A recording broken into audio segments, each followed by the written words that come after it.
C'est le grand retour des sénateurs centristes. Je manque de mots pour vous décrire ce que m'évoquent les sénateurs centristes. Et de toute façon, il vaut mieux que j'évite de vous dire ce que je pense des sénateurs centristes qui s'étaient illustrés tout au long de l'année dernière. On va y revenir. Et qui aujourd'hui ont une super idée, à savoir d'augmenter la TVA. Voilà, ce serait une bonne idée pour pouvoir bien maintenir le système communiste français. Il faudrait qu'on fasse la poche des Français.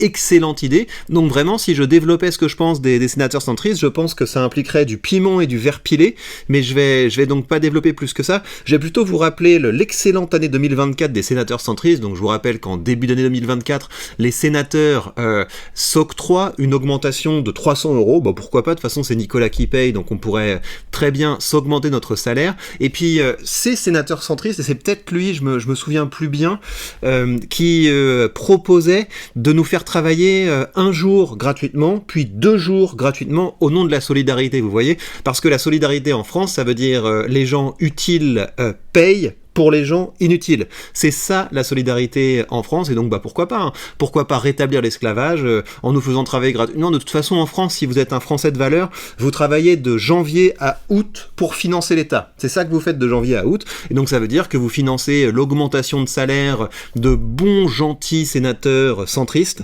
et donc aujourd'hui, on va écouter leurs propositions. C'est toujours des augmentations d'impôts, et c'est fou parce que le centre en France est turbo-marxiste. C'est ça qui est complètement délirant, donc je vous raconte même pas où en est l'extrême gauche. Enfin bref, on va écouter ce que nous dit ce super sénateur. Un sénateur comme ça, il se fait peut-être 120, 140 000 balles déclarées net simplement en salaire, et puis après vous avez tous les avantages, et puis voilà, c'est vraiment la fête, et on est vraiment des baltringues en fait de tolérer ce genre de choses, mais on va quand même l'écouter parce que c'est intéressant de couvrir la manière dont il va justifier cette nouvelle augmentation d'impôts.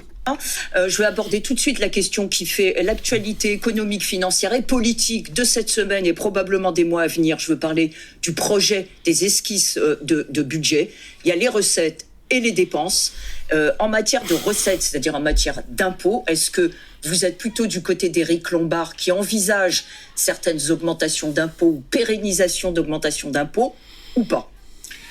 Il y a déjà eu des augmentations d'impôts importantes l'an dernier. Je crois qu'il faut les pérenniser, notamment. Ouais, c'est important. Ça c'est bien. Mais vous réalisez à quel point ce sont des pitres, parce que évidemment que eux, ils ont plein de manières d'échapper à l'impôt, parce que plus on est proche du robinet, plus on peut se servir et se protéger. Et donc je comprends pas en fait que ces gens aient encore faim. Parce que ils doivent être un peu rassasiés quand même, quand on a passé une vie à vivre de l'argent public. Ces gens ne sont pas encore rassasiés, c'est-à-dire qu'ils se disent comment est-ce que je vais faire pour me faire un dernier billet, comment je vais faire pour m'assurer de pérenniser ma rente d'argent public. C'est ça qu'il veut dire quand il dit pérenniser les recettes. Il veut dire pérenniser ma rente d'argent public et ma rente électorale, parce que je vais pouvoir distribuer des petits chèques. Sur les très hauts revenus et sur les entreprises les plus importantes. Je crois que c'est extrêmement important. Nous sommes endettés, donc il faut faire des économies. Il faut dégager des marges pour trouver de l'argent pour la défense européenne. Il faut dégager des marges, mais vous réalisez en plus que ces gros pignoufs qui n'ont jamais mis un orteil dans une activité productive nous parlent comme si, comme s'ils allaient, on va augmenter les marges sur Nicolas, voilà. Donc comment est-ce qu'on va faire pour augmenter les marges sur Nicolas ? Ce qu'on va faire, c'est qu'on va te dérembourser certains soins de santé, puis à côté on va t'augmenter les impôts, et comme ça on va faire de la marge. Voilà, ces gens sont à la tête du gros paquebot France, en route vers le soleil, et en soute, il y a Nicolas qui est au charbon. C'est indispensable. Et puis on a toujours l'affaire des retraites qui est en discussion.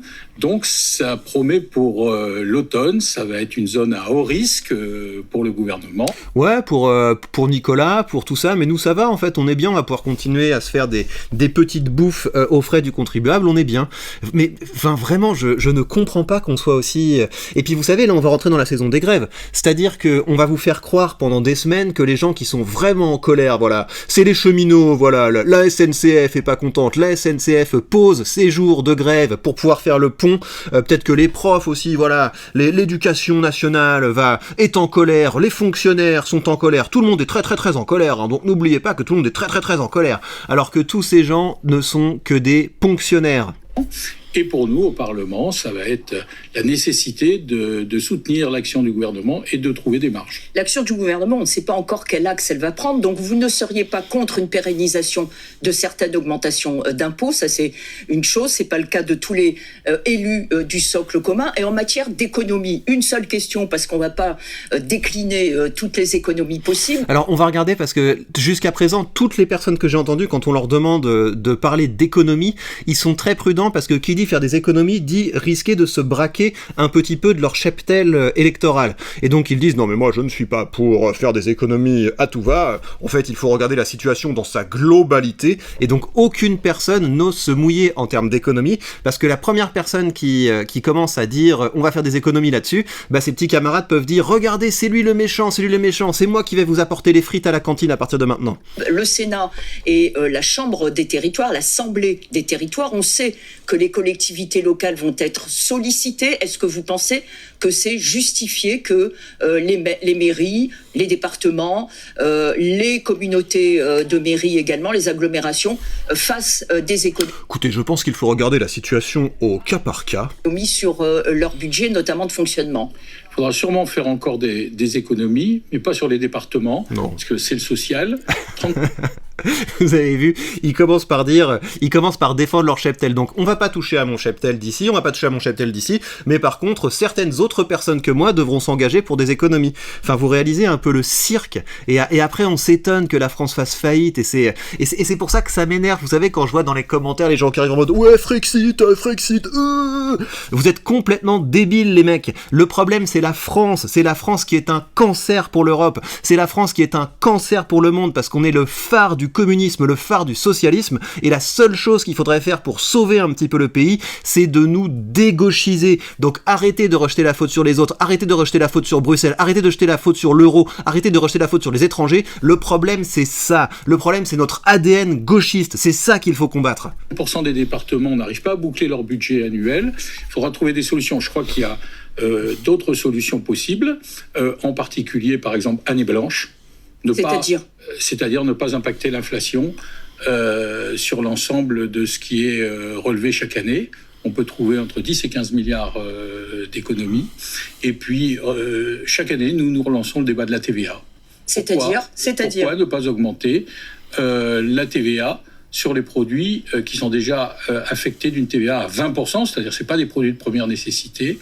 Ça permettrait d'affecter les importations et de trouver des marges. 1% sur la TVA à 20%, ça fait environ 7 milliards. Pas mal. Et donc là, en fait, quand il dit ça, on se demande s'il veut augmenter de 0,02. Là, est-ce qu'on fait une augmentation de 1% de la TVA ou est-ce qu'on ajoute un point à la TVA? Donc lui ne rentre pas dans ce genre de considération, mais évidemment, ce qu'il veut dire, c'est passer à une TVA à 21%. Bah, comme ça permettrait de taper encore sur les plus méritants, parce que ceux qui n'ont pas des petits chèques alimentaires, ceux qui consomment par exemple parce qu'ils ont un besoin, parce qu'ils ont besoin de s'acheter un ordinateur, parce qu'ils ont besoin de s'acheter un téléphone, parce que c'est important pour leur boulot, etc. Bah là-dessus, pas de problème, on balance la TVA, mais par contre, on n'augmente pas la TVA sur les gens qui s'achètent leurs courses grâce à des chèques de la CAF, à ceux qui partent en vacances avec des chèques de la CAF, etc. Ça, il n'y a pas de problème.